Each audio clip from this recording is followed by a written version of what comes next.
ямар технологиор тоолдгийг арай орчин үеийн боловсронгуй технологи байна. Тэгээд тоолгын чинь дүнгийн наривчлал нь хэд юм? Одоо хэд гэж үзэх. Энэ махан тоогараа хийчихэж штэ. Би бол бас сайн итгэхгүй л байна. Энэ одоо яг тоо мөн үү? Ямар аргаар ингэж та нар тоолдгийг. Хоёрдугаарт нь хэдийн хэмжээний мөнгө зарцуулж байгаа энэ тоолгын ажил. Түрүү хэлсээр бол 7 хоног үргэлжлээд дуслаг хэдийн хэмжээний мөнгө зарцуулж байгаа. Гурав дахь нь энэ орон сууцсан дээр одоо тэр Баттамир шинэ хэлээд байгаа шиг ашиглах зүгээр нэг тоолоо хийчдэг биш. Одоо эн чинь цаашаага бид нар манай улсад ямар юмыг яах ёстой гэдэг дээр маш их тийм түлхүүр гол тоонуудыг гаргаж ирж байгаа. Яг тоон тэгэхээр энэ дээр энийг яаж ашиглах тухай энэ манай яамд тамгын газрууд одоо ажиллах хэрэгтэй.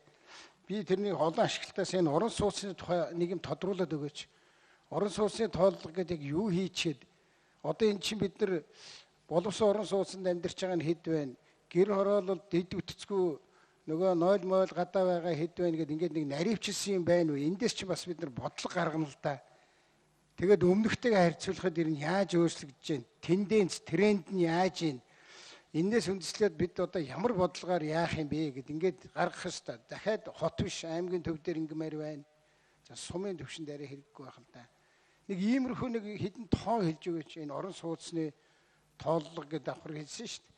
За тэгээд орон сууцны тоолцохлоор орон сууцнд байгаа хүн амдаа хуваагаад үзэхээр ингээд жаахан анализ юм л танах хийх ёсгүй болов. Ер нь тэгтээ нэг хідэн тоо үржүүлж байх ямар ядаад байх вэ? Энд чинь бас статистик үзүүлдэг шүү дээ. Нэгжид оногдох гэдэг ингээд хідэн тоонууд гаргачвал тэгвэл өшөөл амьд болмоор санагдаж байна. Цаашаага төр засгийн байгууллагууд аваад бодлого. За 81 Батбаатар Батмөнхийн Батбаатар. За энэ тоо бол одоо яг түрүү хийсэн 2020 оны 1 сарын 8-ны 9-ний 00 цагт дээр яг одоо зураг авалтын байдлаар уу тэр мөчид одоо амьд исэн бүх хүмүүсийг одоо тоолсон гэсэн үг. Энийг тоолохдоо бид энэ удаагийн тоолгын бас нэг онцлог нь болохоор бүртгэл дээр буюу төрийн байгууллагуудаараа бүртгэлийг ашиглаад за 10% болохоор дээр түүрийн аргаар тооцсон. За ингээд тоо бол одоо яг гарсан гэж бид бол бүр итгэж байгаа. Төрийн одоо 50 гаруй дэд санг холбож одоо тоогоо гаргасан байгаа. За энийг шалгахын тулд бас нийт хүн амын 10% дээр одоо түүрийн аргаар, санамсргүй түүрийн аргаар түүр зохион байгуулж одоо тоогоо дахин нэгтэлж за байжуулах зүйлсийг бас байжуулсан байгаа. За санхүү зардлын хувьд бол нийт төсөвсөн төсөв бол 15.7 тэрбум байсан. Яг зарцуулалтын хувьд болохоор энэ удаагийн тооллого дээр одоо төрийн мэдээллийн сангуудыг буюу одоо энэ IT-ийн технологийн дэвшилтийг ашиглаж байгаа учраас бид нэр энэ зардал тэмнэгдэж 3.8 тооллого дээр 3.8 тэрбум төгрөг. За байшин орон сууц гээд бүх зардлууд нийлээд 4.7 тэрбум төгрөгийн зардал гарсан байгаа.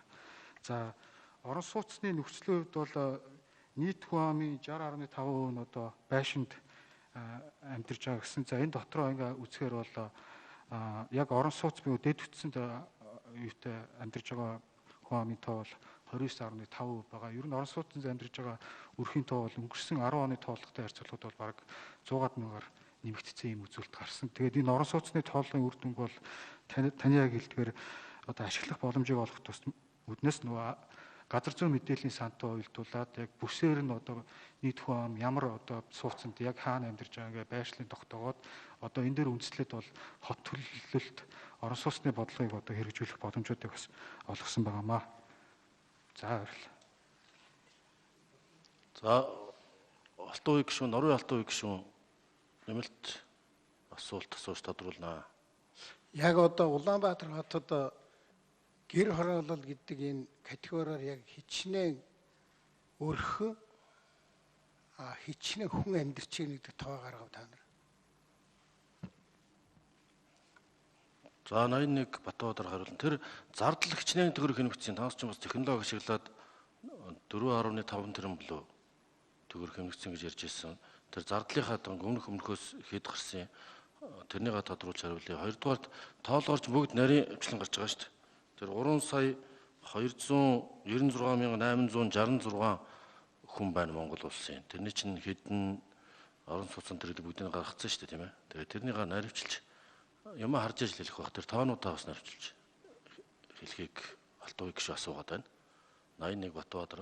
За орон сууцны тоолгын зардлын хувьд бол 10 онд 5.7 тэрбум төгрөг зарцуулж ирсэн. За 20 онд болохоор түрүү хэлсэн 15.7 тэрбум төгрөгөөр төсөөлөгдөөд энэ удаагийн нөгөө тоолгыг мэдээллийн технологийн дэвшилт боломжийг ашиглаад буюу одоо төрд байгаа мэдээллийн сангуудыг 50 мэдээллийн сангуудыг холбоснороо 15.7 тэрбум төгрөг гарахаас хэмнэлт гарч одоо 4.7 тэрбум төгрөгийн зардал гарсан байгаа. За Улаанбаатар хотын хүн ам амьдрын суух зорилттой нийт сууцны тоог ингээ гаргах юм бол нийтдээ 266,900 сууц байгаа. За энэний 58,000 гэр 22,000 илүү гэр. За байшин бол 107,400 байгаа. За ингээд цуслангийн байшин 39,500 гэдэг ийм дүн гарсан байна.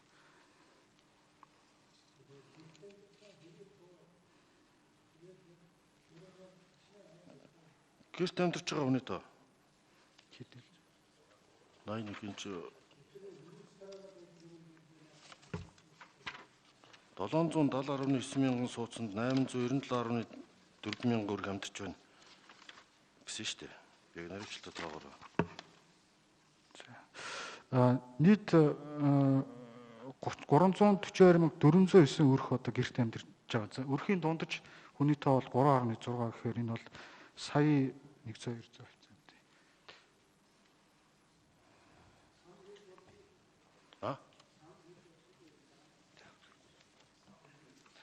Энэ үг асуулт үг хоёр энэ чинь тогтоол учраас хууль биш нөгөө асуулт үг хоёр хамт явж байгаа.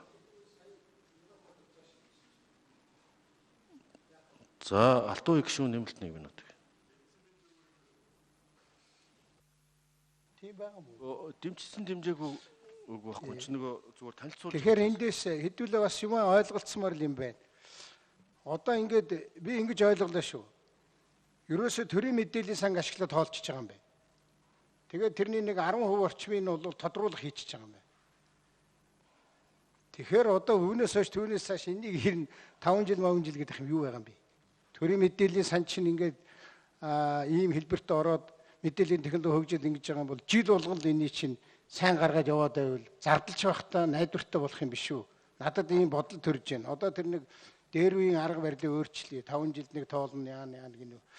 Хоёрдугаарт наадхыг чиг сайн тоолвол энэ манай нэг бодлоонууд сонгуул Монгол элдвийн юмнууд давхардал бодлоонууд арилгах систем тэгж арилгаж чадж гэнэг үе бас эргэлзэж байна. 3 дугаар сая одоо өөрийн чиглэлжээр Улаанбаатарт бол 300 гаруй мянган өрх